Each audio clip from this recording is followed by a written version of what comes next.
وقد قال الله سبحانه وتعالى في كلامه المجيد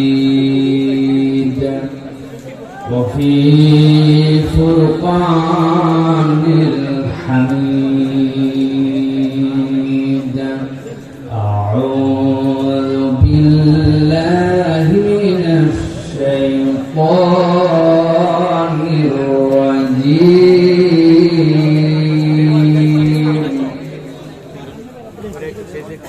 بسم الله الرحمن الرحيم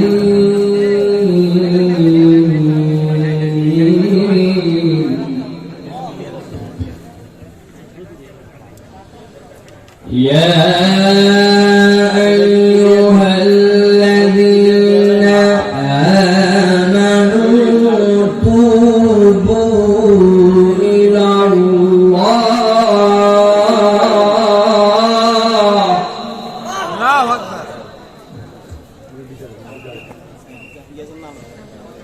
توبوا إلى الله توبة نصوحا عسى ربكم أن يكفر عنكم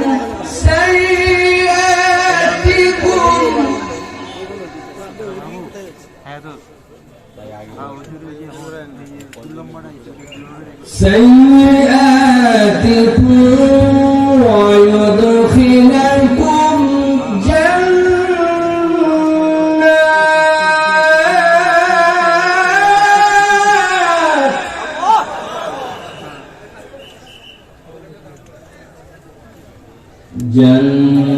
جنات تجري من تحتها الأنهار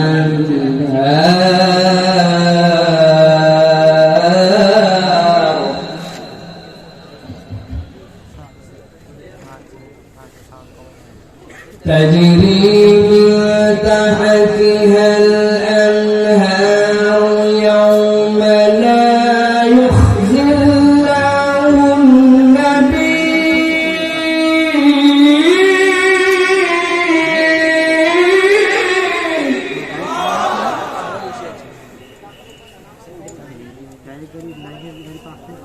يوم لا يخزي الله النبي والذين آمنوا معه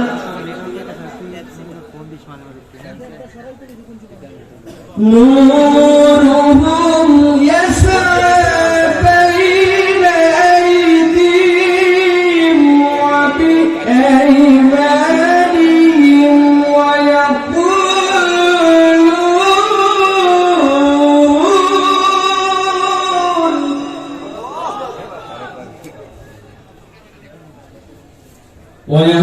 ويقولون ربنا أتمم لنا نورنا واغفر لنا إنك على كل شيء قدير.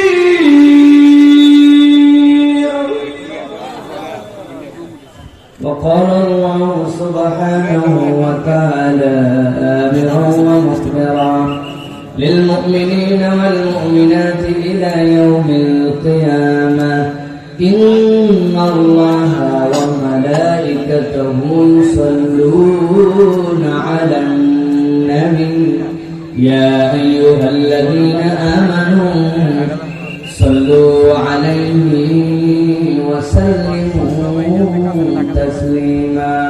اللهم صل على محمد وعلى آل محمد كما صليت على إبراهيم وعلى آل إبراهيم إنك حميد مجيد. اللهم بارك على محمد وعلى آل محمد كما باركت على إبراهيم وعلى آل إبراهيم إنك حميد مجيد. আলহামদুলিল্লাহ, আল্লাহ রাব্বুল আলামিনের কাছে শুকরগুজার হচ্ছি যে আল্লাহ রাব্বুল আলামিন আমাদেরকে লক্ষ কোটি মানুষের মাঝ থেকে আলাদা করে দৌলতে ঈমান দান করে আল্লাহ রাব্বুল আলামিন তার প্রিয় বান্দাদের মধ্যে অন্তর্ভুক্ত করে দুনিয়ার শত ব্যস্ততাকে উপেক্ষা করে আজকে কোরআনের ময়দানে কানায় কানায় ভরপুর করে আসার বসার তৌফিক, যোগ্যতা, মন মানসিকতা, সুস্থতা দান করেছেন। সেই রব্বুল আলামিনের কাছে সর্বাগ্রে কৃতজ্ঞ হচ্ছি। সকলে পড়ছি আলহামদুলিল্লাহ। দরুদ এবং সালাম বর্ষিত হোক মানবতার মহান মুক্তিদূত আকায়ে নামদার তাজদারে মদিনা সরকারে দো আলম আপনার আমার প্রিয় হাবিব জনাব মুহাম্মদুর রাসূলুল্লাহ সাল্লাল্লাহু আলাইহি ওয়াসাল্লামের প্রতি। সম্মানিত হাজিরিন, আজকের এই ফেনী সোনাগাজী লন্ডনী পাড়া স্কুল মাঠে এম হাশেম ফাউন্ডেশনের উদ্যোগে আজকের এই বিষয়ভিত্তিক তাফসীরুল কোরআন ও ইসলামী গজলের অনুষ্ঠানের সম্মানিত সভাপতি জনাব আলহাজ মোহাম্মদ আশরাফুদ্দিন সাহেব, যিনি আমাদের মাঝে উপবিষ্ট আছেন, আজকের এই মাহফিল ব্যবস্থাপনায় যিনি অক্লান্ত পরিশ্রম করেছেন। একই বিল্ডিং এ আমরা যেখানে থাকি, আমাদের প্রিয় ভাই এম ফখরুল ইসলাম আপনাদের মাঝে সঙ্গীত পরিবেশন করেছেন। আমাদের প্রিয় ভাই প্রিয় মুখ মোহাম্মদ আবু সুফিয়ান তিলাওয়াত করেছেন। মাওলানা মোহাম্মদ শহীদুল ইসলাম ভাই চমৎকার ভাবে আপনাদের মাঝে কথা বলার জন্য অপেক্ষমান আছেন এবং আপনাদের জীবন জিজ্ঞাসার উত্তর দেওয়ার জন্য এসে পৌঁছেছেন। বাংলাদেশের তাওহীদি জনতার হৃদয়ের স্পন্দন আপামর উলামায়ে কেরাম ফুদালায়ে ইজলামের কাছে অত্যন্ত উম্মার দরদি একজন আলেম শেখ আহমদুল্লাহ হাফিজাহুল্লাহ। ইনশাআল্লাহ আজকে আমরা যেখানে এসেছি এসে উদ্দিষ্ট হয়েছি কোরআন শোনার জন্য। এতে কি আমরা খুশি আছি ভাই? খুশি আছেন আপনারা? যেখানে মানুষ খুশি হয়ে যায় সেখানে অনেক কিছু স্যাক্রিফাইস করতে হয়। আমি যার প্রতি খুশি তার অনেক ভুল, অনেক ধরনের কিছু কিছু সমস্যা, এগুলো একটু ওভারলুক করতে হয়। আপনাদের বুঝতে পারছি ক্যামেরাম্যানদের জন্য আপনাদের সমস্যা হয়, আমরা জানি, কিন্তু এখন ওরা এসেই পড়ছে। আগামীতে ফখরুল ভাইকে বলবো এর জন্য একটা চমৎকার ব্যবস্থাপনা থাকবে, যাতে মাঠে যারা ওয়াজ শুনতে আসবে তাদেরকে ডিস্টার্ব করে কোনো ক্যামেরা বসানো যাবে না ইনশাআল্লাহ। আজকের মতো আপনারা একটু ছেড়ে দেন। আল্লাহ রাব্বুল আলামিন আজকের মতো আমাদেরকে এটা বোঝার তৌফিক দেন, বলেন আল্লাহুম্মা আমিন। আমাদের ক্যামেরাম্যানদের একটা সমস্যা একটু আগে আলোচনা করছিলাম। ক্যামেরাম্যানরা ওয়াজ রেকর্ড করে, ওয়াজ প্রচার করে, নিজেরা নামাজ কালাম করে না, দাঁড়ায় প্রস্তাব করে, বিড়ি খায়, প্রমাণ আছে আমাদের কাছে। ফখরুল ভাইকে বলবো কলম কাগজ দিয়ে ওদের প্রত্যেকের নাম, ঠিকানা, চ্যানেলের নাম, সাবস্ক্রাইবার সংখ্যা সবগুলো লিখে রেখে দিবেন। একটা কথাবার্তা উল্টা করে ব্যবহার করবে, উল্টা ব্যবহার করলে আইসিটি অ্যাক্ট দিয়ে চিরস্থায়ী ভাবে চিরদিনের জন্য ইউটিউবারগিরি ছুটায় দেওয়া হবে। ওয়াজ খালি জনগণের জন্য, তোমাদের খালি রেকর্ড করা আর ডলার কামাই করা, নিজেদের আমল লাগবে না। আল্লাহ রাব্বুল আলামিন আমাদেরকে বুঝ দান করবেন, আল্লাহুম্মা আমিন। প্রিয় ভাইয়েরা, আমি অত্যন্ত সংক্ষিপ্ত সময়ে নির্ধারিত একটি বিষয়ের উপর আজকে কথা বলবো। যেহেতু আমাদের বিষয় ভিত্তিক এখানে তাফসীরের কথা বলা হয়েছে, আজকে আমরা আল্লাহ রাব্বুল আলামিনের কোরআনুল কারীম থেকে দেখার চেষ্টা করব যে আল্লাহ রাব্বুল আলামিন বান্দাদের মাঝ থেকে কোন গুণাবলীগুলোকে আল্লাহ রাব্বুল আলামিন পছন্দ করেন, কোন গুণে বান্দাদেরকে আল্লাহ চান আমার বান্দারা এই গুণে গুণান্বিত হোক। কোরআনুল কারীমের মধ্যে এইরকম আল্লাহ রাব্বুল আলামিন বান্দাদেরকে পছন্দ করেন যে গুণাবলীতে মৌলিক 60টা গুণের কথা পাওয়া যায়। কয়টা গুণ? কয়টা গুণ?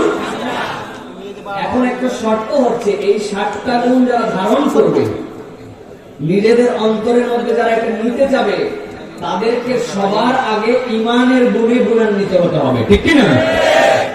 কারণ আপনার যদি ঈমান না থাকে তো আপনার তো পাত্রই ঠিক নাই, আপনি কোন জায়গায় এই গুণ রাখবেন? শয়তানের আমি সব জায়গায় বলি, শয়তানের মৌলিক ফাঁদের নাম কি জানেন? শয়তান চায় আপনি নামাজ পড়েন, রোজাও রাখেন, হজও করেন, কিন্তু শয়তান এমন কথা বলাবে, এমন কাজ করাবে আপনার যেন ঈমান না থাকে, ঈমান যেন চলে যায়। শয়তানের মূল টার্গেট হচ্ছে এইটা, ঠিক কি না? বিগত 2 বছরে কোরআনের ময়দানে করোনাকালীন সময়ে আমরা দেখেছি কোরআনের ময়দানগুলা শূন্য হয়েছিল, সেই মাঠগুলোতে কোরআনের আলোচনা ছিল না। কিন্তু মানুষজনকে নতুন করে যখন এই আলোচনার পরিবেশ আবার ফেরত আসলো, তখন শয়তান নতুন করে এখন ইনজেকশন দেয়। আমি যে কত জায়গায় এই কথা বলি, ভালো করে বোঝেন। শয়তান এখন আপনাকে আমাকে বুঝ দেয় যে আরে বাংলাদেশে এখন যে করোনা মুক্ত হয়েছি, এই করোনা তো আমরা মোকাবেলা করছি। মোকাবেলা, আগে বন্যা মোকাবেলা করছে, আগে ভূমিকম্প মোকাবেলা করছে, বিভিন্ন ধরনের টর্নেডো মোকাবেলা করছে, বলতে বলতে এখন বলে করোনাও নাকি মোকাবেলা করছে। নাউজুবিল্লাহ। জিজ্ঞাসা করবেন করোনা কেমন মোকাবেলা করলে? বলবে উপযুক্ত সময় হাত ধোয়া, উপযুক্ত সময় স্যানিটাইজ করা, উপযুক্ত সময় সামাজিক নিরাপত্তা এবং দূরত্ব বজায় রাখা, উপযুক্ত সময় মানুষজনকে ইনজেকশন দিয়া, টিকা দেওয়া, আমরা করোনা মোকাবেলা করছি। বলে কিনা ভাই? আমি আপনাদের কাছে একটু জিজ্ঞাসা করতে চাই, যদি আপনাদের জানা থাকে একটু বলেন তো প্রিয় ভাইয়েরা। এই যে ইউরোপ আমেরিকার যে সকল দেশ, আমাদের মোহতারাম সভাপতি মহোদয়, প্রধান পৃষ্ঠপোষক যিনি হাসেম ফাউন্ডেশনের, ওনারা ইংল্যান্ডে থাকেন। ইউরোপের যে সকল দেশ, বিশেষ করে Canada, Sweden, Denmark, Italy, France, Spain, America, যেগুলা দেশের নাম বললাম, এইগুলা দেশকে আপনারা চেনেন, নাম শুনেছেন? বলেন তো ভাই, এইগুলা দেশের টাকার দাম, ডলারের দাম, পাউন্ডের দাম বাংলাদেশের থেকে কম না বেশি? যেগুলা দেশের নাম বললাম, এইগুলা দেশের প্রযুক্তি, বিদ্যা, বুদ্ধি তারা কি বাংলাদেশের থেকে পিছায় না আগায়া? যেগুলো দেশের নাম বললাম, এইগুলো দেশ মহাকাশে রকেট উৎক্ষেপণ, বিভিন্ন ধরনের প্রযুক্তির বিস্ফোরণ, পৃথিবীর মানুষকে অবাক করা প্রযুক্তি দেওয়া, এইগুলোতে বাংলাদেশের থেকে পিছায় না আগায়া? এবার বলেন তো, যেগুলো দেশের নাম বললাম, এইগুলা দেশ বিগত 2 বছরের করোনা মহামারীর সময়ে আক্রান্ত এবং মৃতের তালিকায় বাংলাদেশের থেকে পিছায় না আগায়া? বুঝে বলছেন তো? মানে ওরা বিজ্ঞানে আগায়া, প্রযুক্তিতে আগায়া, আবিষ্কারে আগায়া, টিকাতে আগায়া, আইসিইউতে আগায়া, সিসিইউতে আগায়া, ওরা আক্রান্ততেও আগায়া, মরাতেও আগায়া। এর দ্বারা বোঝা যায় দুনিয়ার এই প্রযুক্তি দিয়ে যদি ঠেকানো যেত করোনা, তাহলে এইগুলা দেশ যে পরিমাণ আপডেটেড, তাদের দেশে করোনাই হতো না। সুতরাং বাংলাদেশ এখন পর্যন্ত যতটুকু ভালো আছে, এইটা অন্য কোনো উপায় নয়, আল্লাহর দয়ায় আমরা এখন পর্যন্ত ভালো আছি, ঠিক না? তবে একটা কথা মনে রাখতে হবে, ইসলাম বলছে লা দরারা ওয়ালা দিরার, মুসলমান কারো ক্ষতি করবে না, ক্ষতিগ্রস্ত হবে না। সেই হিসাবে আপনি সামাজিক নিরাপত্তা মানবেন, মাস্ক পরবেন, স্যানিটাইজ করবেন, সরকারের দেওয়া স্বাস্থ্যবিধি মেনে চলবেন, একটাও ইসলাম আপত্তি করে না। তবে আপনাকে বিশ্বাস করতে হবে, হাজার কিছু করার পরেও যদি আল্লাহ চান, ঠেকানোর কেউ নাই, আর যদি আল্লাহ ছেড়ে দেন, পৃথিবীর ধরার কারো সাধ্য নাই, ঠিক না? এর নাম ঈমান। এর নাম কি? সবাই বলেন, যে যেখানে আছেন, এর নাম কি? চিৎকার করে বলেন, এর নাম কি? শয়তানের টার্গেট হচ্ছে এইটা, শুধু নিয়ে নাও, বাকি সব দিয়ে রাখবে। এই জন্য আজকে আমরা কোরআনুল কারীমের আল্লাহ রাব্বুল আলামিনের দেওয়া নিয়ামত, বান্দাদেরকে আল্লাহ রাব্বুল আলামিন ভালোবাসেন, কোন গুণে বান্দাদেরকে গুণান্বিত হতে বলেন, আল্লাহ রাব্বুল আলামিনের কোরআন থেকে আমরা 7টা গুণের কথা সংক্ষিপ্ত সময়ে জানার চেষ্টা করব। আর ঈমানের পাত্র যদি বিশুদ্ধ হয়, এটা যদি বান্দা ধারণ করে নিতে পারে, রব্বুল আলামিন ওই বান্দাদের জীবনটাকে দুনিয়ায় থাকতে জান্নাতের কেনা বেচার জন্য উপযুক্ত করে দুনিয়ায় থাকা অবস্থায় জান্নাত লিখে দিবেন। সুবহানাল্লাহ। আমার আল্লাহ রাব্বুল আলামিন গভীর মনোযোগে বলছেন, দুনিয়ার মানুষকে বলছেন, রব্বুল আলামিন, ও দুনিয়ার মানুষ, তোমার রব তোমাদেরকে সৃষ্টি করার পরে আল্লাহ রাব্বুল আলামিন নিজে বান্দাদের থেকে যে গুণাবলীকে পছন্দ করে নিয়েছেন, এর 1 নম্বর গুণাবলীর নাম হচ্ছে তওবা। কি নাম? আল্লাহ রাব্বুল আলামিন বলেন, ইয়া আইয়ুহাল্লাযীনা আমানু তুবু ইলাল্লাহ।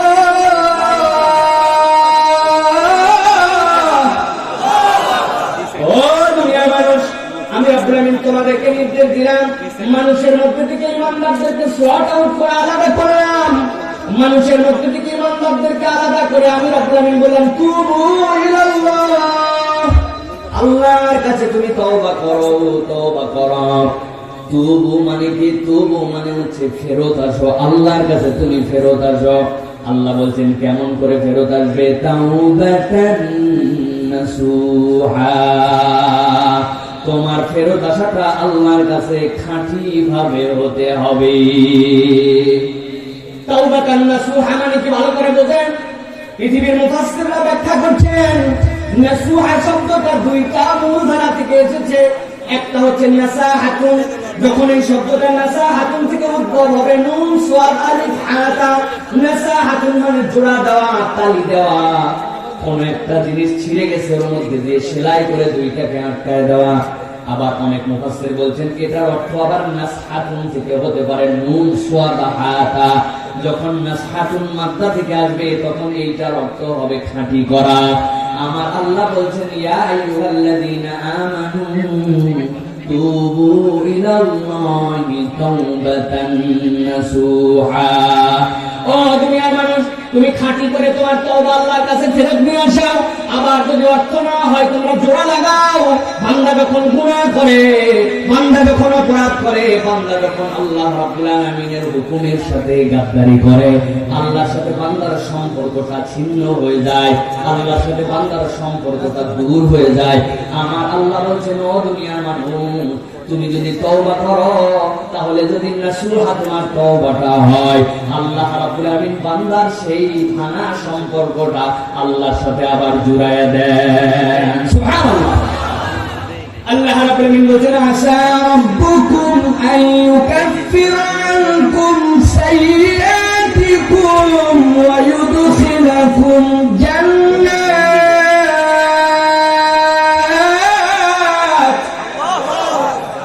আমার আল্লাহ রাব্বুল আমিন কি বলছেন ভালো করে বোঝার চেষ্টা করেন।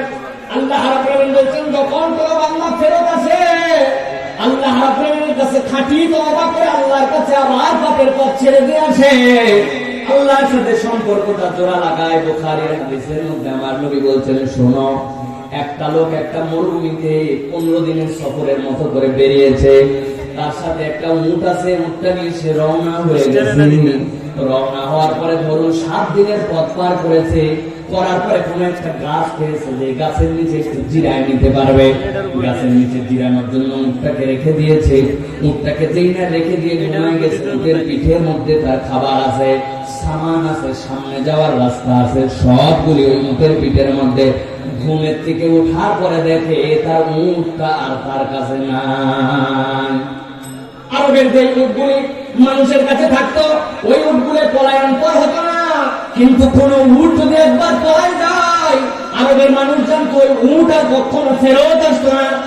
ওই ব্যক্তি যখন উঠেছে, উঠার পরে চিন্তা করেছে আমার উটটা আমার কাছে নাই, 7 দিনের রাস্তা কাটাই আসছি, মরুভূমির মাছ পান করে আসছি, পেছন দিকে যাওয়ার উপায় নাই, সামনে দিকে যাওয়ার উপায় নাই। 1 দিন 2 দিন 3 দিন সর্বোচ্চ, যে গরমের গরম, রাত্রেবেলা যে ঠান্ডা, আমার মৃত্যু নিশ্চিত, আমার আর বাঁচার কোনো উপায় নাই। দুনিয়া চিন্তা করতে করতে ওই মানুষটা আবার ঘুমায় গেছে। যেই না ঘুমায় গেছে, হঠাৎ করে আবার যখন ঘুম ভেঙে গেছে, ঘুম ভাঙার সাথে সাথে দেখে যেই মুঠ হারায় গেছিল আশপাশে খুঁজে পায় নাই, ওই মুঠটা আবার ফেরত এসে তার মাথার কাছে দাঁড়ায় গেছে। ওই ব্যক্তিটা এমন খুশি হয়েছে, আল্লাহ রাব্বুল আমিনকে বান্দা বানাইছেন, নিজে রব হয়ে গেছে, আল্লাহর প্রতি খুশি হয়ে কথাটা উল্টায় ফেলেছে। তাহলে আল্লাহকে বলতেছে আপনি আমার বান্দা, আমি হচ্ছে আপনার মনিব। আল্লাহু আকবার। এত খুশি হয়েছে।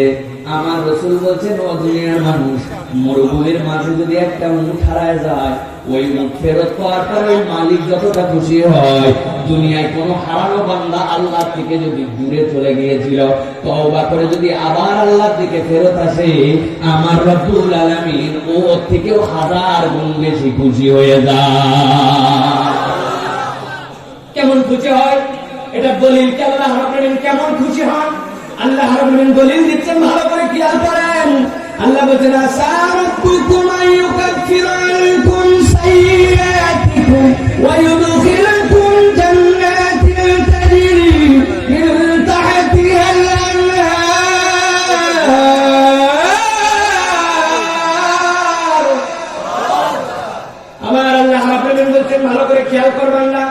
কিয়ামত যখন হয়ে যাবে, আল্লাহ রাব্বুল আলামিন বলেছেন, রাসূল ওই আদম আলাইহিস সালাম থেকে আপনি পর্যন্ত যত উম্মত এসেছে সব উম্মতের মধ্যে সবার আগে জান্নাত উদ্বোধন করানো হবে উম্মতে মুহাম্মাদীকে দিয়ে।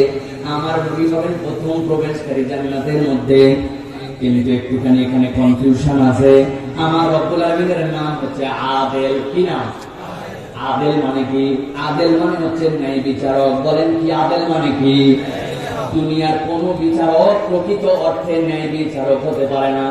আপনি বলবেন হুজুর আপনার কথা মানলাম না, আমি ফেনীতে একটা কোর্টের মধ্যে কেস করেছিলাম, আমি কেসে যথোপযুক্ত রায় পেয়েছি ওই বিচারকের কাছ থেকে। দেখেন তবে একটু উদাহরণ দেই, ভালো করে খেয়াল করেন।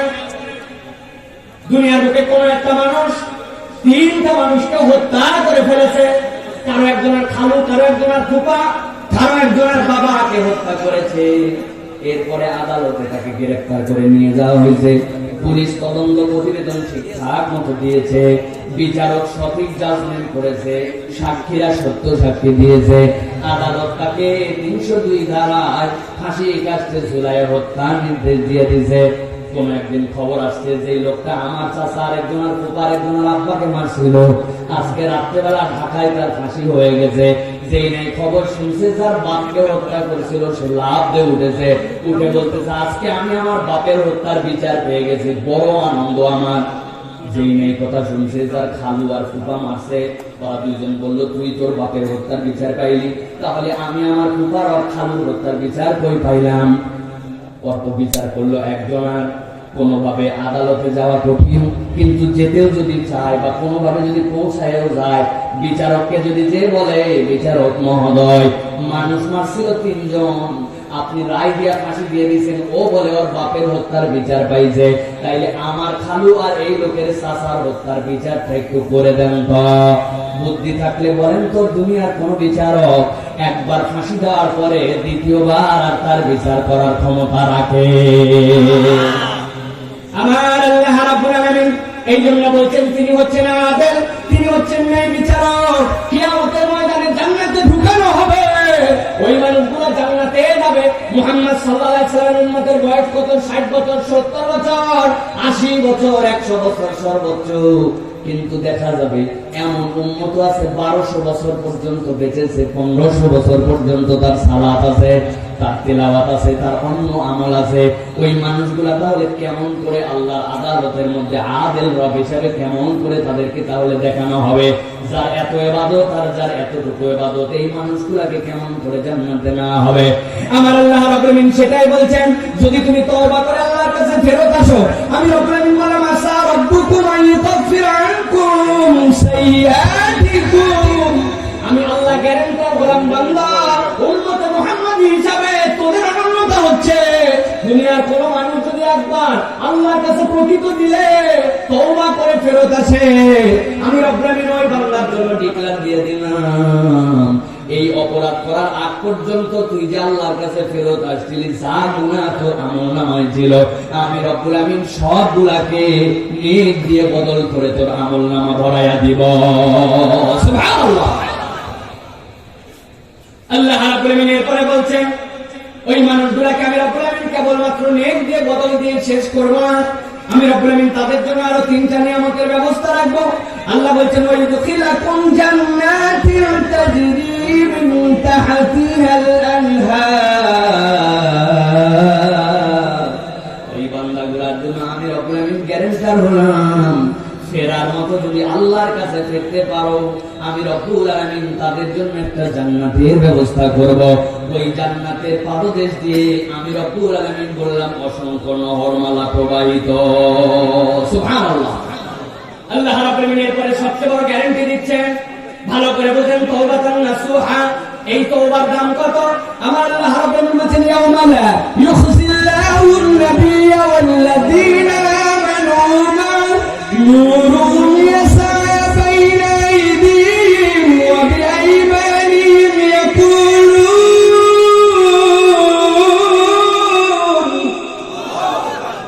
আমার আল্লাহ রাব্বুল আলামিন বলছেন ও দুনিয়ার মানুষ শোনো, ইয়াউমা লা ইয়াখজিল্লাহ, নিশ্চয় রব্বুল আলামিন ওই কিয়ামতের ময়দানে তার নবীকে কখনো রব্বুল আমিন হতাশ করবেন না, অপমানিত করবেন না। কেবল নবীকে অপমানিত করবেন এরকম নন। আল্লাহ বলছেন ওয়াল্লাযীনা আমানু মাআ, আল্লাহর সাথে যারা, আল্লাহর প্রতি যারা নবীর সাথে হয়ে ঈমান আনবে, আমি রব্বুল আমিন গ্যারান্টার হলাম তুমি যদি আল্লাহর কাছে ফেরত আসতে পারো, আমার নবীর এরকম অপমান করব না, আমার নবীর সঙ্গী সাথে ঈমানদারদেরকেও আমি অপমান করব না। আল্লাহু আকবার। আল্লাহ রাব্বুল আমিন বলছেন যেই নয় মানুষগুলো আল্লাহ রাব্বুল আমিনের রাসূলের সাথে হাসরের ময়দানে চলে আসবে, তারা আল্লাহর কাছে বলতে শুরু করবে ইয়াকুলুনা রব্বানা আতমিম লানা নূরা। দুনিয়া আমার ভালো করে বোঝেন, আল্লাহ রাব্বুল আমিন বলতেছেন যেই মানুষগুলো তওবাকারী হলো, আল্লাহ রাব্বুল আমিন তাদেরকে মর্যাদা দিলেন। কি মর্যাদা দিলেন? আল্লাহ তাদের গুনাহগুলোকে সওয়াবে রূপান্তর করে দিলেন। এরপরে আল্লাহ রাব্বুল আমিন তাদের জন্য জান্নাতের ঘোষণা দিলেন। এরপরে ডিক্লার দিলেন আল্লাহর নবী আর ঈমানদারদেরকে আমি রব্বুল আমিন অপদস্থ করব না। আল্লাহ বলছেন যেই না আল্লাহর পক্ষ থেকে ঘোষণা যাবে নূরুহুম ইয়াসআ বাইনা আইদিহিম ওয়া বিআইমানিহিম, আল্লাহর পক্ষ থেকে একটা বুস্টার দিয়ে দেওয়া হবে, সাথে সাথে ওই বান্দাগুলোর ডান পাশ থেকে আর সামনে থেকে আলোর চমক আর আলোর ঝলকানি শুরু হয়ে যাবে। সুবহানাল্লাহ। মুসনাদ আহমদের হাদিসের মধ্যে আসছে আমার নবী বলছেন ও দুনিয়ার মানুষ, তোমার ঈমান যদি তুমি বিশুদ্ধ করে আল্লাহর কাছে আসতে পারো, নূরুহুম ইয়াসআ বাইনা আইদিহিম ওয়া বিআইমানিহিম, তাদের সামনে আর তাদের ডান থেকে যে আলো, যেই মানুষের ঈমান একদম দুর্বল, ঈমান আছে কেবলমাত্র কোন রকম, তাদের বৃদ্ধাঙ্গুলির মাথা দিয়ে একটা আলো বের হতে শুরু করবে। আমার নবী বলছেন ওই আলোটা কখনো জ্বলবে আবার কখনো বন্ধ হবে, কিন্তু ওই আলোটার পাওয়ার এমন হবে বান্দা তার ওই বৃদ্ধাঙ্গুলির মাথার কখনো নিভার কখনো জ্বলা আলো দিয়া বান্দা নিজের জান্নাত খুঁজে নিবে। সুবহানাল্লাহ। আল্লাহ রাব্বুল আমিন এবার বলছেন যেই না বান্দা আলো পেয়ে যাবে আল্লাহর কাছে একটা আবেদন দিবে, আল্লাহর কাছে বলতে শুরু করবে ইয়াকুলুনা রাব্বানা আতমিম লানা নূরানা। পৃথিবীর সব মুফাসসিররা একমত রব্বানা আতমিম লানা নূরানা এর মানে হচ্ছে রব্বুল আমিন তুমি এই হাসরের ময়দানে আমাদের জন্য যে আলো দিয়েছো, আমাদের জন্য যে আজকে জান্নাতে যাওয়ার আলোটা আমাদেরকে গিফট করেছো, রব্বানা আতমিম লানা নূরানা, তোমার কাছে আবেদন রব্বুল আলামিন ওই জান্নাতে পৌঁছানোর আগে আমাদের ব্যাটারি যেন ফুরায় না যায়, আমরা যেন জান্নাত পর্যন্ত আলোটা নিয়ে যেতে পারি, আমাদের আলোটা তুমি জান্নাত অবধি পূর্ণ করে দাও। ওয়াগফির লানা, আয় রব্বুল আলামিন তুমি আমাদেরকে ক্ষমা করে দাও, ইন্নাকা আলা কুল্লি শাইইন কাদির, নিশ্চয় তুমি সকল কিছু করার ক্ষমতা রাখো। প্রিয় ভাইয়েরা, তাহলে এই আয়াতে কারিমার আলোকে সূরা তাহরিম 66 নম্বর সূরার 8 নম্বর আয়াত, এই আয়াতে কারিমার আলোকে আমরা একটা জিনিস বুঝলাম, আল্লাহ রাব্বুল আলামিনের কাছে পছন্দনীয় একটা গুণ বান্দার পক্ষ থেকে, ইন্নাল্লাহা ইউহিব্বুত তাওয়াবিন, নিশ্চয় আল্লাহ রাব্বুল আলামিন তওবাকারীদেরকে পছন্দ করেন। ঠিক কি না?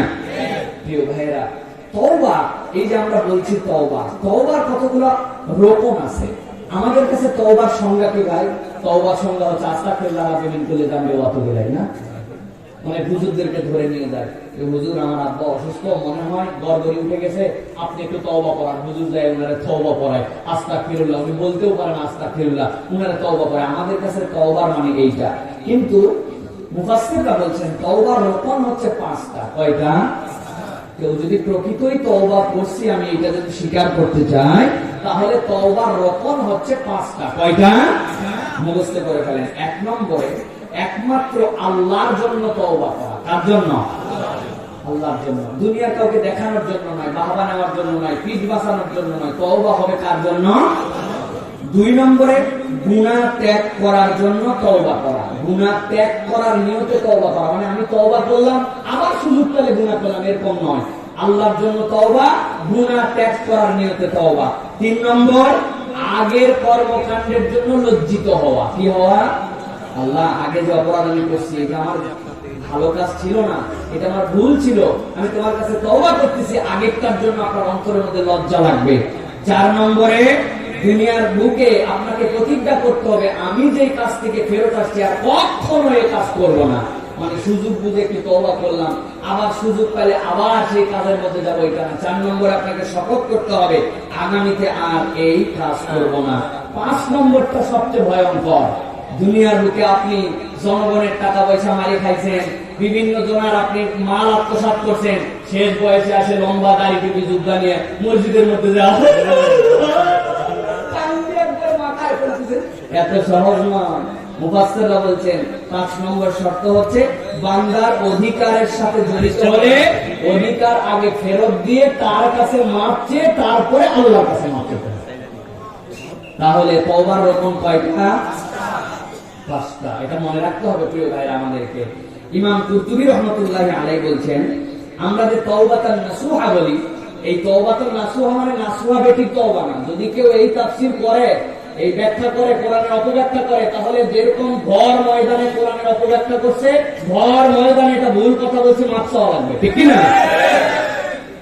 ভালো করে বুঝে নিতে হবে। তওবাতান নাসুহার ব্যাখ্যা ইমাম কুরতুবী রাহমাতুল্লাহি আলাইহি বলছেন তওবাতান নাসুহার জন্য 3টা শর্ত আছে। একটা হচ্ছে মুখে ক্ষমা প্রার্থনা করতে হবে, 2 নম্বরে অন্তরে অনুশোচনা থাকতে হবে, 3 নম্বরে আর গুনাহ করব না, গুনাহমুক্ত জীবন গড়ব এই শপথ নিতে হবে। এই 3টার নাম হচ্ছে তওবাতান নাসুহা। আল্লাহ রাব্বুল আলামিন কোন বান্দা যদি আল্লাহর কাছে ফেরত আসে, রব্বুল আলামিন বলেন আল্লাহ তাকে অনেক বেশি পছন্দ করে। কোরআনে অসংখ্য আয়াত আছে, আল্লাহ রাব্বুল আলামিন বলেন ওয়াতুবু ইলাল্লাহি জামিআ আইয়ুহাল মুমিনুনা লাআল্লাকুম তুফলিহুন। তোমরা আল্লাহর কাছে ফেরত আসো, আশা করা যায় তোমরা সফল হয়ে যাবে। ইন্নাল্লাহা ইউহিব্বুত তাওয়াবিন ওয়া ইউহিব্বুল মুতাতাহহিরিন। নিশ্চয়ই আল্লাহ রাব্বুল আলামিন তওবাকারীকে এবং পবিত্র বান্দাদেরকে পছন্দ করেন। সুবহানাল্লাহ। এখানে একটা জিনিস একটু আপনাদের মাথার মধ্যে ধরে নিতে হবে, আল্লাহ যদি আমাদেরকে পছন্দ করেন, আল্লাহ যদি আমাদেরকে ফেভার করেন, আমাদের লাভ কি?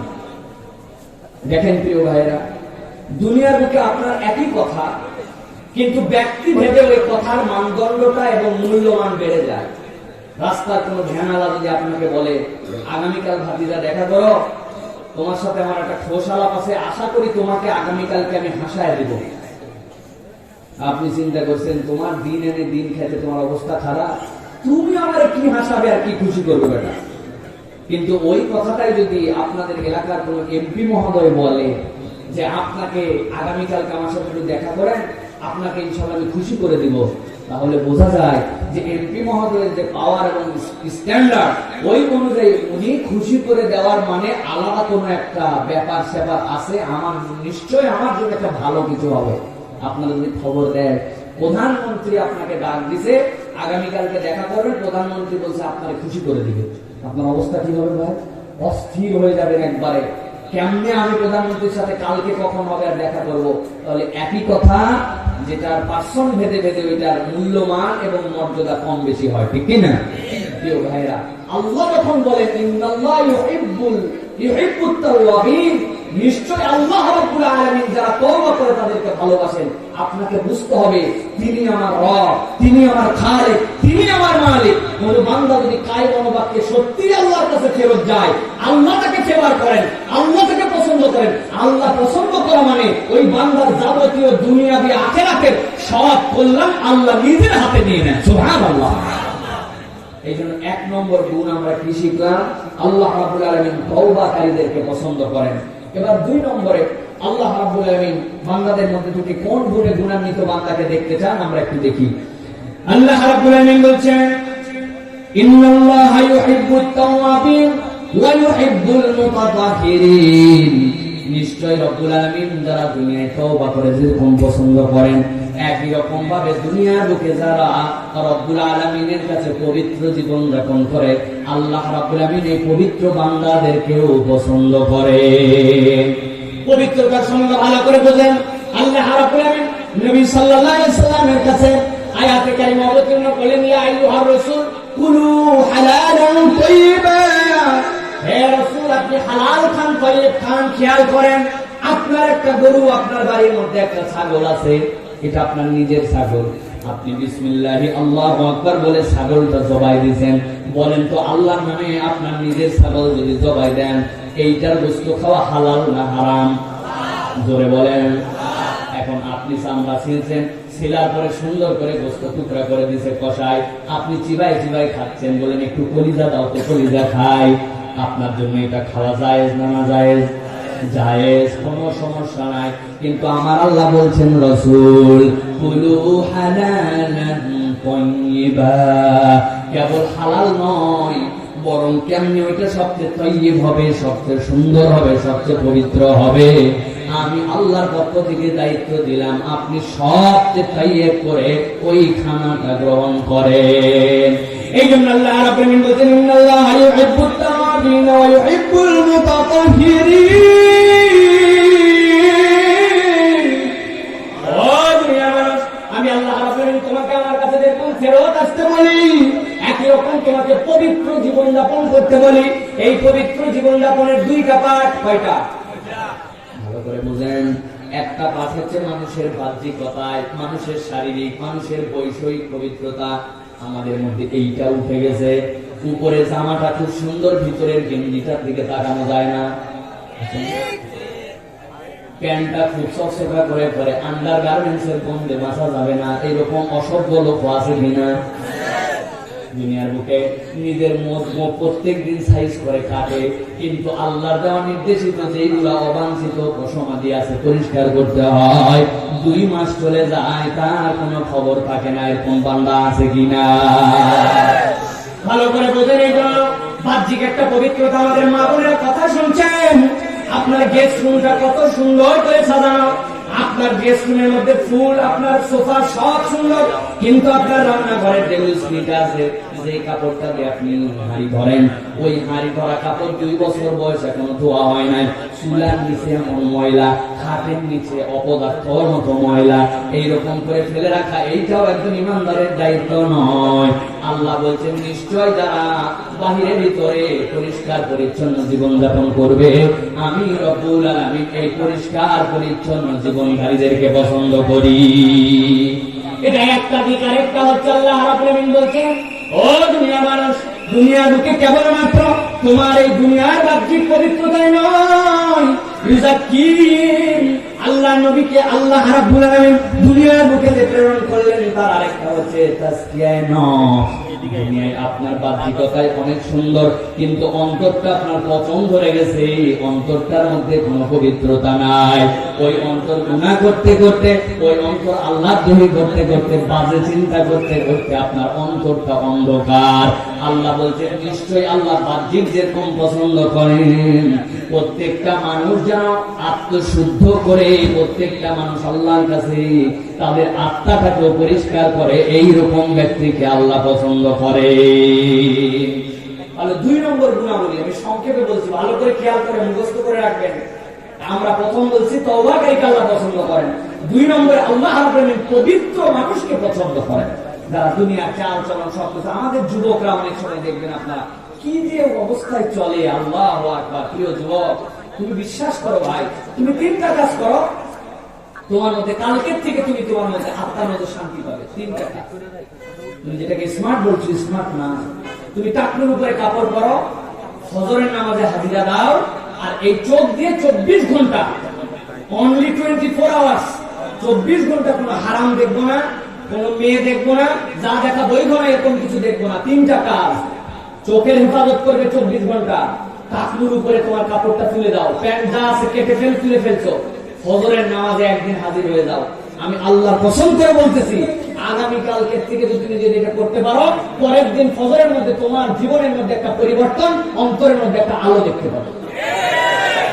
3টা কাজ মনে থাকবে। ফজরের নামাজে যেতে হবে, যে দেখো না ভাই একদিন কি মজা ফজরের নামাজে, ফজরের নামাজ পড়ো একদিন। 2 নম্বর কি বললাম, টাকনুর উপরে কাপড় তুলে ফেলতে হবে। দুনিয়ায় কে কি বললো দেখার সময় নাই, টাকনুর উপরে কাপড় পরো। আর 3 নম্বর কি বলেছি তোমাদের জন্য, চোখের হেফাজত করো। কত ঘন্টা? 24 ঘন্টা। আল্লাহ রাব্বুল আলামিন তোমার অন্তরের মধ্যে একটা আশু পরিবর্তন দান করবেন। সুবহানাল্লাহ। আল্লাহ রাব্বুল আলামিন এবার বান্দাদের 3 নম্বর যে গুণ পছন্দ করেন, খেয়াল করেন। আল্লাহ রাব্বুল আলামিন বলছেন, ইন্নাল্লাহা ইউহিব্বুল মুত্তাকিন।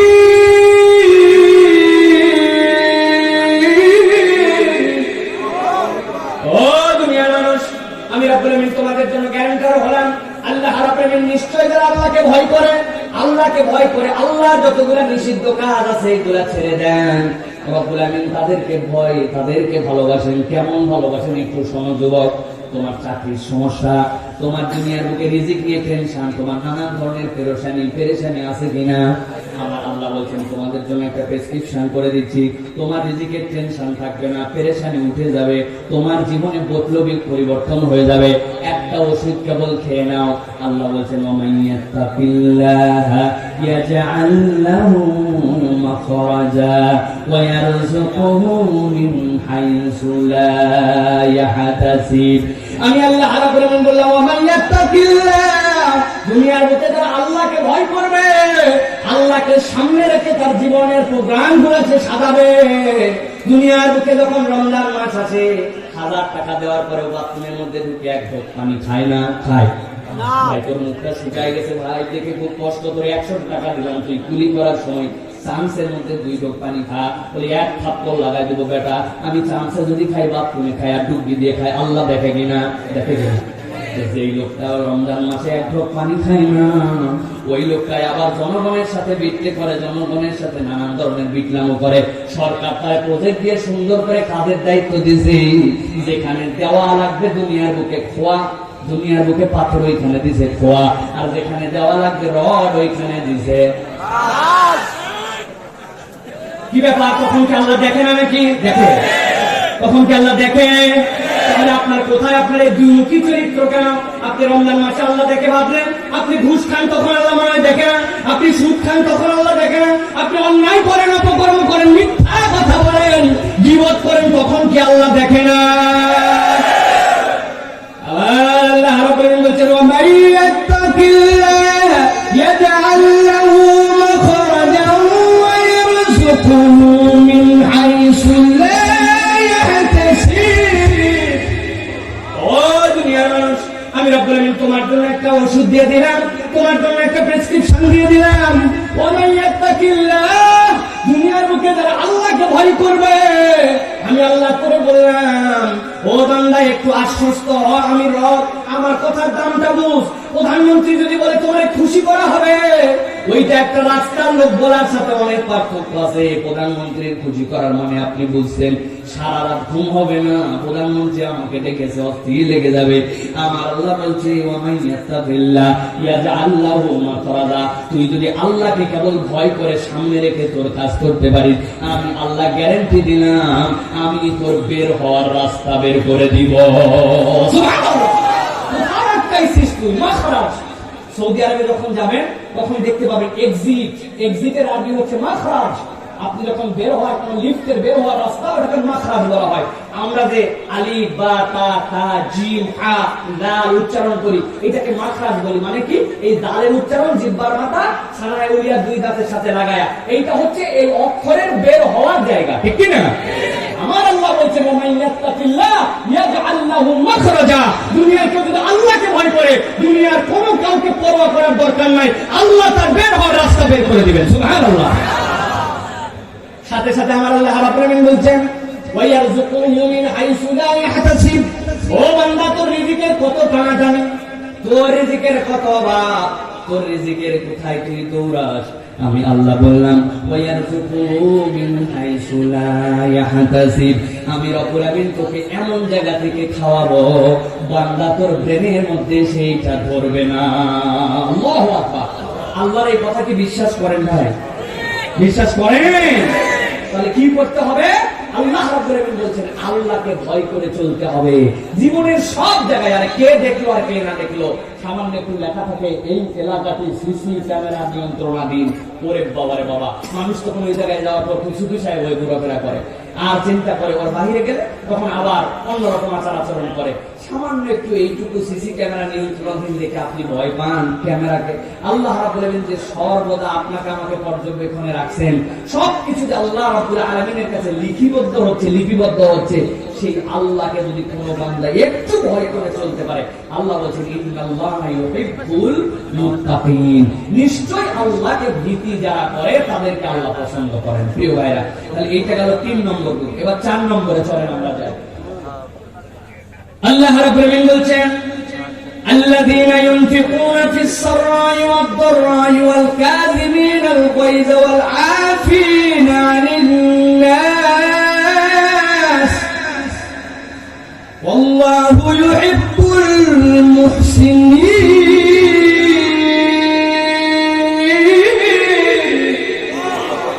আবার আল্লাহ রাব্বুল আলামিন বলছেন আমি আমার বান্দাদের চতুর্থ যে গুণটা তাদের থেকে পেতে চাই, চতুর্থ নিয়ামতটা বান্দার কাছ থেকে পেতে চাই, আল্লাহ বলছেন সেইটা হচ্ছে ইহসান।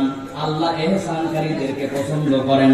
আল্লাহ বলছেন আল্লাযীনা ইউনফিকুনা ফিস সাররা'i ওয়াদ-দাররা, তাদের গুণাবলী কি হবে? তারা গোপনে দান করে। এক নম্বর গুণ, গোপনে দান করে। কি দান? গোপনে দান, কেউ দেখে না। আরে গোপনে দান আবার কেমন করে করবে? ফটো সেশন যদি না হয়, ছবি তোলা যদি না হয়, ফেসবুকে না দিলে তো মনের মধ্যে শান্তি হয় না, ঠিক না? আল্লাহ রাব্বুল আলামিন বলছেন হ্যাঁ, এটা দেওয়া নাজায়েজ নয়, এটা আপনি দিতে পারেন, এটা আপনার দেওয়া অবৈধ নয়, এইটা আপনি করতে পারেন, অন্যরা যেন উৎসাহিত হয়। আর দাল ওয়ালাউ খাইরি কাফাইলিহি, আপনি 50,000 টাকা দিয়েছেন, কেউ বলছে বাহ এই লোক আল্লাহর জন্য 50,000 টাকা দিল, আমি কিছু না পারলেও তোমার 5,000 টাকা দেওয়া উচিত। আপনার নিয়ত যদি এই জন্য প্রকাশ্যে হয়, তাহলে ওই লোক 5,000 টাকা দান করে যে সওয়াব পাবে সেইটার একটা ভাগ আপনি পেয়ে যাবেন। কিন্তু আপনি যদি এই 50,000 টাকা দিয়ে দিয়া দেখাতে চান আমি বিরাট দানবীর হয়ে গেছি, মানুষ আমাকে বাহবা দিবে, তাহলে এইটা আপনার জন্য শিরকে আসগার হয়ে যাবে। আমার আল্লাহ বলছেন তাদের পরিচয় কাল্লাযীনা ইউনফিকুনা ফিস সাররা, যারা গোপনে দান করে, ওয়াদ-দাররা, কোন সময় দান করে? যখন হাতে আর কোনো টাকা নাই, টাকা থাকলে তো দান করবেনই, কিন্তু তার নিজেরই এখন টানাটানি, কিন্তু কেউ একজন হাত পেতে দিছে, যতই টানাটানি থাক সাধ্যের মধ্যে তার টানাটানি অবস্থাতেও দান করে। সুবহানাল্লাহ। আমরা কিন্তু এই অভ্যাসটার মধ্যে নাই। ভাই এখন আমার কাছে ভাই নিজেরই চলে না, তুই ডিস্টার্ব করিস না তো, বলে না ভাই? আল্লাহ বলেছেন না, আপনার কথাটা তার সাথে মার্জিত হবে, আপনার সাধ্যের মধ্যে কিছু অংশ তার জন্য দান হবে। আল্লাহ বলেছেন গোপনে দান করে, অন্তররা যখন নিজের কিছু থাকে না ওই সময় দান করে, ওয়াল কাযিমিনাল গায়জ, যখন তার রাগ হয় তখন ওই রাগ দেখায় না, বরং রাগটাকে নিজে নিজে দমন করে। আল্লাহু আকবার। দুনিয়ার লোকে আমরা এখন রাগ শুধুমাত্র দেখাই, ঠিক না ভাই? রাগ বড় ভয়ঙ্কর জিনিস। রাগের ক্ষেত্রে মানুষ যেই কাজগুলি করে এইগুলো মানুষের জীবনে কখনোই তার দাগ শুকায় না। এক ছেলে খুব রাগ করে, বাপ চিন্তা করছে আর রাগ কেমনে দমানো যায়। বাপ বলছে আব্বু তোমাকে একটা পরামর্শ দিব, এই পরামর্শ অনুযায়ী তুমি চলবা, তাহলে তোমার রাগ কমে যাবে আস্তে আস্তে। বলে এই যে দেখো ওয়ার্ড্রপের উপরে এতগুলা পেরেক রেখে দিলাম, একটা হাতুড় রাখলাম, যখনই তোমার রাগ হবে আমাদের ওয়াল, বাউন্ডারি ওয়াল যেটা আছে, ওই বাউন্ডারি ওয়ালের বাইরে যে যত রাগ ততগুলা পেরেক তুলবে। এখন চিকনা করা ওয়াল, পেরেক ঢুকানো সহজ না কঠিন? কঠিন। রাগ হয় প্রথম দিন 50 বার রাগ, কঠিন রাগ, 50টা ঢুকাইছে, ঢুকায় চিন্তা করছে বাপরে বাপ 50টা পেরেক ঢুকানো অনেক কঠিন, পরের দিন এত রাগ করা যাবে না, পরের দিন একটু কমে আসছে, আস্তে আস্তে করে 20টা, 30টা, 10টা। একদিন বাপ এসে বলছে আব্বা বিশ্বাস করো আমি আর একটাও আজকে পেরেক কুটি নাই, আমি আর রাগই করি নাই। বাপ বলছে তাই নাকি, দারুণ ব্যাপার তো। এখন চলো বাপ বেটা দুজন দেখতে গেছে, যাই দেখো ওয়ালের মধ্যে কয়েকশো পেরেক। বলে আব্বা এখন তোমার জন্য দায়িত্ব, একটা একটা করে প্রত্যেকটা পেরেক ওখানে থেকে এখন তুলবে। সব পেরেক গুলা তুলছে, তোলার পরে বলছে তোমার রাগের ট্রিটমেন্ট হয়েছে, কিন্তু ওয়ালটার দিকে তাকায় দেখো ওয়ালটা ক্ষত বিক্ষত হয়ে গেছে, ঠিক কিনা? সুতরাং মানুষ যখন রাগ করে, এই রাগ করার পরে মানুষের হিতাহিত জ্ঞান থাকে না, ওই রাগের থেকে ফেরত আসলেও তার একটা চিহ্ন থাকে। আমি তো অনেক সময় বলি, আক্ষেপ করে, বাংলাদেশে প্রায় 30% সংসারে জেনার সম্পর্ক হচ্ছে পুরুষদের রাগের কারণে। বইয়ের সাথে একটু রাগ, অল্প একটু কথা কাটাকাটি, 1 তলাক 2 তলাক 3 তলাক। এরপরে আমার হুজুরের কাছে, হুজুর বাঁচা, আরে হুজুর কেন বাঁচাবে? তোমার কাছে একটা কোদাল দেওয়া হয়েছে, তুমি রাগ করে কোদালের পায়ে কোপ দিছো, রাগ করে দিছো, তো কাটবে? কাটবে? আপনি রাগ করে আপনি গুড় খান না, রাগ করে 1000 টাকা ছিঁড়ে ফেলেন না, আপনি ওই রাগ করে বউরে 3 তালাক দেন, আপনার তালাক হবে না কেন? বড় বিপদ, বড় বিপদ। এই জন্য খুব সাবধান হতে হবে প্রিয় ভাইয়েরা। বসেন না আপনি, আপনি কি হয়েছে আপনার? বসেন, খুব ফুটানি মাত্র। তাহলে প্রিয় ভাইয়েরা আল্লাহ রাব্বুল আলামিন কি বলছেন? আল্লাযীনা ইউনফিকুনা ফিস সাররা ওয়াদ দাররা ওয়াল কাযিমিনাল গায়জ। রাগ যদি হয় রাগকে নিয়ন্ত্রণ করে, ওয়াল আফিনা আনিন নাস। আল্লাহ বলেন তাদের আরেকটা গুণ হচ্ছে তারা মানুষকে maaf করে দেয়। সুবহানাল্লাহ বলেন। আফিনা আনিন নাস, মানুষকে maaf করার উপর কোনো গুণ হতে পারে না। রাসূলুল্লাহ সাল্লাল্লাহু আলাইহি ওয়াসাল্লাম এটা সবচেয়ে বড় নজির দেখাই দিয়ে গেছেন। প্রিয় ভাইরা, আল্লাহ রাব্বুল আলামিন বলেন ওয়াল্লাহু ইউহিব্বুল মুহসিনিন। এই গুণাবলী যাদের মধ্যে থাকবে তারা হচ্ছে মুহসিন। আল্লাহ এই গুণাবলী ওয়ালাদেরকে পছন্দ করেন। সুবহানাল্লাহ বলেন। আর মুখস্থ করে ফেলেন। প্রথমে কি? আল্লাযীনা ইউনফিকুনা ফিস সাররা, কিছু দান করতে হবে গোপনে, ভাই বউ জানবে না, আপনার কেউ জানবে না, কেবল আল্লাহর জন্য। আল্লাহ কাসিরুন, আপনার জন্য এরকম কোনো দান আছে কিনা এটা করে রাখবেন। 2 নম্বরে, বিপদে পড়ে গেছেন, এখন অবস্থা ভালো না, তখন ওই বিপদ থেকে উদ্ধারের জন্য কেউ চাইলে আপনি ওই অবস্থাতেও দান করবেন। 3 নম্বরে কি করবেন? 3 নম্বরে হচ্ছে রাগকে দমন করবেন। 4 নম্বরে মানুষ ভুল করেই বসছে আপনার কাছে, আপনি মানুষকে ক্ষমা করে দিবেন। আল্লাহ বলছেন আল্লাহু ইউহিব্বুল মুহসিনিন। যারা এই গুণে গুণান্বিত হবে আমি রব্বুল আলামিন তাদেরকে maaf করে দিব। সুবহানাল্লাহ।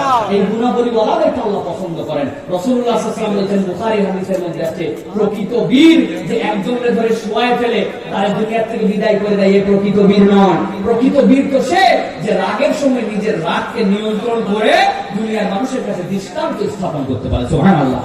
আবু বকর সিদ্দিক রাদিয়াল্লাহু তাআলার ঘটনা জানেন না? আবু বকর সিদ্দিক একজনের সাথে যুদ্ধে রত আছেন। যুদ্ধ করতে করতে এক সময় তারে পেয়ে গেছিলেন, হত্যা করেই ফেলবেন। এখন মুখের মধ্যে উপরে থু দিছে, নিচ থেকে থু দিছে। আবু বকর সিদ্দিক স্যালেন্ডার করে ছেড়ে দিয়ে বলছেন তোমাকে ছেড়ে দিলাম। ওই লোক তো অবাক, নিচে পাইছে, থুতু দিছে, আরো দ্বিগুণ রাগ, একেবারে শেষ করে ফেলার কথা। আবু বকর সিদ্দিকের কাছে এসে বলল, আবু বকর ছাড়লে কেন? কি আশ্চর্য কথা। বলে শোনো, এতক্ষণ তোমার সাথে ফাইট করতেছিলাম আল্লাহর জন্য, যেই না নিচে ফেলার পরে থুতু দিলে আমার মনেতে আল্লাহর সাথে সাথে নিজের জন্য একটু হয়েছে যে আমারে থুতু দিলি তোরে দেখাচ্ছি, তা আমি তো আমার জন্য তোমার হত্যা করতেছি না, এই জন্য তোমার মাফ করে দিলাম। আল্লাহু আকবার। এটা সাহাবায়ে কেরামের ক্যারেক্টার ছিল। তাহলে আমরা ইনশাআল্লাহ ইহসান করার চেষ্টা করব। প্রিয় ভাইরা, ইহসানের আরেকটা দিক আছে আমাদের পরিবারে যেই মানুষগুলো কাজ করে, কাজের মানুষ থাকে, অনেকের বাড়িতে আমাদের দেখবেন কাজের লোক থাকে, থাকে না ভাই?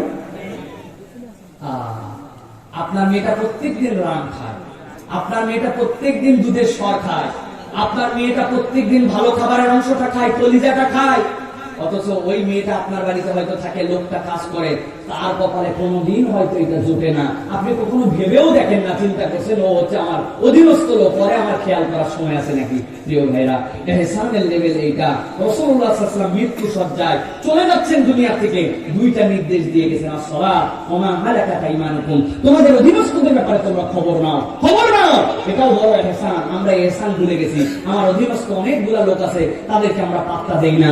আমার কর্মচারী, তাদেরকে আমি গুনি না। আমার অফিসের স্টাফ, আমি বস, অত বিরাট বসগিরি দেখাই, এইটা নয়, বরং তাদের প্রতি ইহসান করাও আল্লাহ রাব্বুল আলামিনের নির্দেশ। আল্লাহ বলেছেন ইন্নাল্লাহা ইউহিব্বুল মুহসিনিন। আমরা যদি মুহসিন হই, ভালোবাসবেন কে? জোরে বলেন, ভালোবাসবেন কে? এবার 5 নম্বরে চলেন। আল্লাহ রাব্বুল আলামিন বলছেন ফাবিমা রাহমাতিন মিনাল্লাহি লিনতা লাহুম ওয়ালাউ কুনতা ফাযযান গালিযাল কলবি লানফাদ্দু মিন হাওলিক ফাআফু আনহুম ওয়াস্তাগফির লাহুম ওয়াশাওিরহুম ফিল আমর। আল্লাহ রাব্বুল আলামিন বলেন, ও নবী, আপনাকে আমি আল্লাহ রাব্বুল আলামিন যতগুলো অনুগ্রহ করেছি, যতগুলো দয়া আপনার কাছে আল্লাহর পক্ষ থেকে দেওয়া হয়েছে, ফাবিমা রাহমাতিন মিনাল্লাহি লিনতা লাহুম। রাসূল আপনাকে নরম তবিয়তের বানানো হয়েছে, রাসূল আপনি গরম তবিয়তের নয়। আপনাকে এমন নরম করে পুরো পৃথিবীর মানুষের কাছে প্রেরণ করা হয়েছে। ওয়ালাউ কুনতা ফাদ্দান গালিজাল কলব, আপনি যদি উগ্র স্বভাবের হতেন, আপনার যদি দুনিয়ার বুকে অন্তরটা পাষণ্ড হতো, লানফাদ্দু মিন হাওলি, নবী আপনার পাশে কেউ থাকতো না। আল্লাহ রাব্বুল আলামিন বলেন ফাআফু আনহুম ওয়াস্তাগফির লাহুম, অতএব আপনি তাদেরকে ক্ষমা করতে থাকুন, তাদেরকে আপনি মাফ করতে থাকুন। ওয়াশাওিরহুম ফিল আমর, আর যখন আপনার পরিষদের মধ্যে সবাই থাকবে, তখন কোন সিদ্ধান্ত নিতে চাইলে আপনি পরামর্শ করে করুন। আল্লাহ বলতেন ফাইজা আযামতা ফাতাওয়াক্কাল আলাল্লাহ ইন্নাল্লাহা ইউহিব্বুল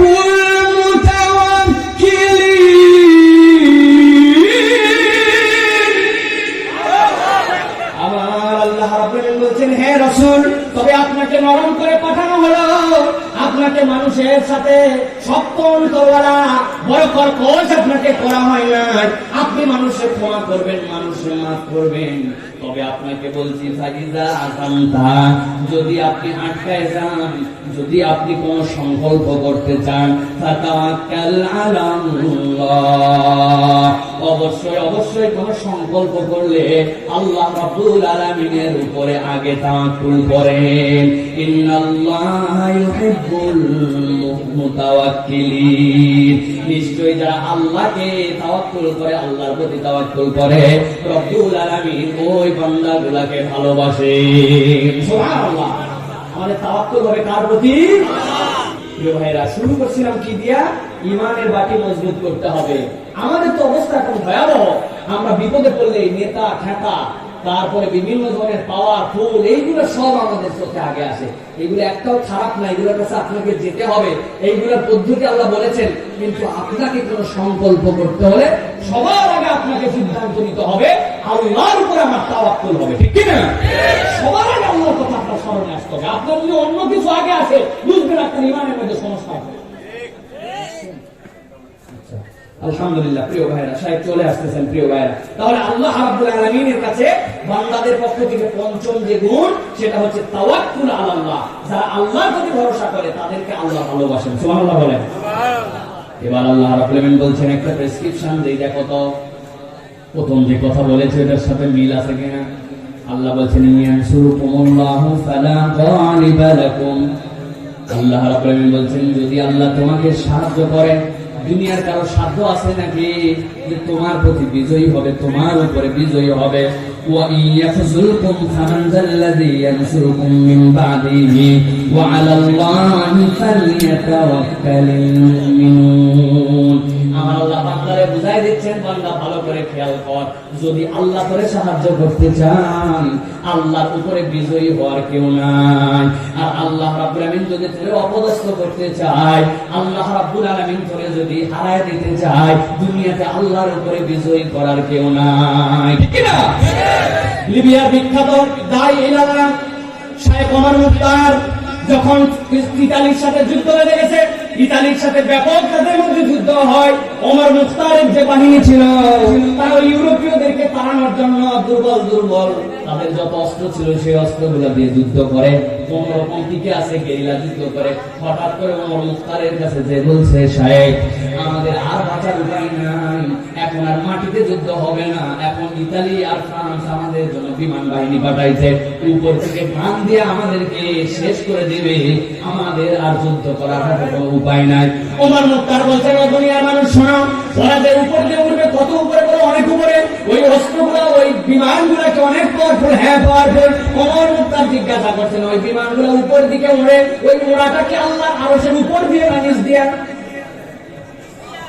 বলে আল্লাহর আরশের উপর দিয়ে আবার কেমন করে উঠবে? বলে তাইলে তো আমার কোনো চিন্তা নাই, আল্লাহ আরশের উপর দিয়ে যদি উঠতো তাহলে তো আরশকে ধ্বংস করার চিন্তা করতো, যেহেতু নিচ দিয়ে ওড়ে, আমার আল্লাহ সবার উপরে, ঈমানদার আল্লাহ ছাড়া কাউরে নিয়ে ভয় করে না। আমার আল্লাহ এই জন্য বলছেন, ও দুনিয়ার মানুষ শুনে নাও, ফাইদা আযামতা ফাতাওয়াক্কাল আলাল্লাহি ইন্নাল্লাহা ইউহিব্বুল মুতাওয়াক্কিলিন।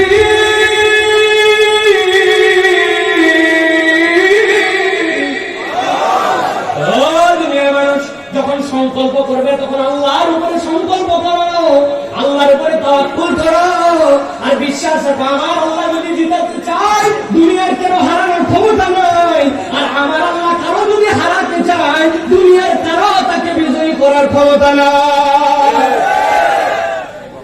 আমার আল্লাহ রাব্বুল আলামিন এরপরে 6 নম্বর যে গুণ পছন্দ করেন, বান্দাদেরকে সেই গুণে গুণান্বিত হতে বলেন, আমার আল্লাহ বলছেন রাসূল আয়াতে কারিমা আসলো সূরা মায়েদা 42 নম্বর, ওয়া ইন হাকামতা ফাহকুম বাইনাহুম বিল কিসতি ইন্নাল্লাহা ইউহিব্বুল মুকসিতিন। আল্লাহ বলছেন, আমি আল্লাহ বান্দার কাছ থেকে ন্যায় বিচারকারীদেরকে পছন্দ করি। কি বিচার? ইউহিব্বুল মুকসিতিন। তারা দুনিয়ার বুকে যখন বিচার ফয়সালা করার জায়গায় আসে তখন তারা যেমন ন্যায় বিচার করে। প্রিয় ভাইরা, এটা সর্বোচ্চ লেভেলটা হচ্ছে কোর্ট কাছারি, কিন্তু এটার লেভেলটা আপনার ঘর থেকে শুরু। আপনার সন্তানের সাথে, আপনার স্ত্রীর সাথে, আপনার অন্যান্যদের সাথে, আপনার সম্পদ বন্টনের সময় আপনাকে কিন্তু ন্যায় বিচার করতে হবে। প্রত্যেকের ন্যায় বিচারের জায়গা আছে, আছে কিনা ভাই? সুতরাং আমাদেরকে ন্যায় বিচার করতে হবে। একজন রিক্সাওয়ালার রিক্সায় আপনি আরোহণ করেছেন, ওই রিক্সাওয়ালার সাথে আপনি কি বিহেভিয়ার করবেন, টাকা দিয়ে তার সাথে ভাড়া চুক্তি করেছেন, কিন্তু তার সাথেও আপনার ন্যায় ন্যায্য আচরণ এবং বিধিবিধান ইসলাম দিয়েছে। আল্লাহ বলছে যারা ক্ষুদ্র থেকে উপরে সব জায়গাতে ন্যায় বিচার করে, আল্লাহ রাব্বুল আলামিন ন্যায় বিচারকারীদেরকে পছন্দ করেন। তাহলে আমরা আমাদের সাধ্যের মধ্যে ন্যায় বিচারকারী হব। রাজি আছেন ইনশাআল্লাহ? রাজি আছেন ইনশাআল্লাহ? আল্লাহ রাব্বুল আলামিন কবুল করুন, আল্লাহুম্মা আমিন। সর্বশেষ আল্লাহ রাব্বুল আলামিন বান্দাদেরকে বলছেন, জি আলহামদুলিল্লাহ, আমাদের 7 নম্বরে সর্বশেষ আল্লাহ রাব্বুল আলামিন বান্দাদের জন্য যেটা পছন্দ করেন কি গুণ? আল্লাহ রাব্বুল আলামিন বলেছেন আল্লাহু ইউহিব্বুস সাবিরিন। নিশ্চয় আল্লাহ রাব্বুল আলামিন যারা আল্লাহর ধৈর্যশীল বান্দা, আল্লাহ রাব্বুল আলামিন তাদেরকে পছন্দ করেন। আল্লাহ তাদেরকে পছন্দ করেন যারা ধৈর্যশীল, সাবির। সবরের উপরে আর কোনো নিয়ামত নাই। রাসূলুল্লাহ সাল্লাল্লাহু আলাইহি ওয়াসাল্লাম বলেছেন দুনিয়াতে যাকে সবরকারী করা হলো ওই বান্দা আল্লাহ রাব্বুল আলামিনের থেকে সব নিয়ামতই পেয়ে গেছে। সুবহানাল্লাহ। আল্লাহ কোরআনুল কারীমের মধ্যে বলেছেন ওয়ালি রাব্বিকা তাসবির। হে রাসূল, আপনার জন্য বলা হলো, আপনার জন্য নির্দেশনা দেওয়া হলো। কি নির্দেশনা? যে আপনি সবরকারী হবেন। আল্লাহ রাব্বুল আলামিন বলেছেন সবরটা কি জন্য করবে? ভালো করে লাস্ট পয়েন্ট খুব ঠান্ডা মাথায় বোঝেন। সবর মানে কি? ধৈর্য। রোগ হয়েছে ধৈর্য ধরছি, অসুখ হয়েছে ধৈর্য ধরছি, কেস কাছারি হয়ে গেছে ধৈর্য ধরছি। আমাদের সবরের কনসেপ্ট এই পর্যন্ত, কিন্তু এইভাবে ভেবেছেন কিনা দেখেন তো। আল্লাহ কোরআনুল কারীমে বলতে বলছেন 13 নম্বর সূরা সূরা রাত 22 নম্বর আয়াত আল্লাহ বলছেন সবরের ব্যাখ্যাটা কি? আল্লাহ সবরকারীকে পছন্দ করেন। এই সবর কোনটা আল্লাহর কাছে গ্র্যান্টেড হয়?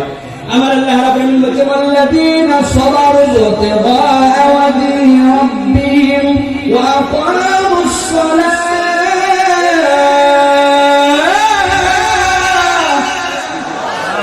আমার আল্লাহ রাব্বুল আলামিন বলেছেন ওয়াল্লাযীনা সাবারু ইবতিগাআ ওয়াজহিল্লাহ।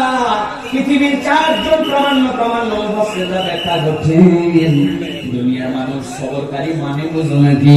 সবরের প্রকৃত সংজ্ঞা হচ্ছে আল্লাহর যে বিধিবিধান আল্লাহ তোমার প্রতি ফরজ করেছেন, তোমার হাজার বিরূপ পরিবেশ হোক, হাজার মানুষজন অন্যরকম কথা বলুক, আল্লাহর বিধান থেকে কখনো বান্দা সরে যাবে না। আল্লাহু আকবার, লিল্লাহি তাকবীর, লিল্লাহি তাকবীর। শাইখ আহমদুল্লাহ হাফিজাহুল্লাহ আমাদের মাঝে এসে উপস্থিত হয়েছেন, আলহামদুলিল্লাহ। সাহেব চলে আসছেন, আলহামদুলিল্লাহ। আমি আর কথা বলবো না, অনেক কথা বলেছি, আলহামদুলিল্লাহ। প্রিয় ভাইয়েরা,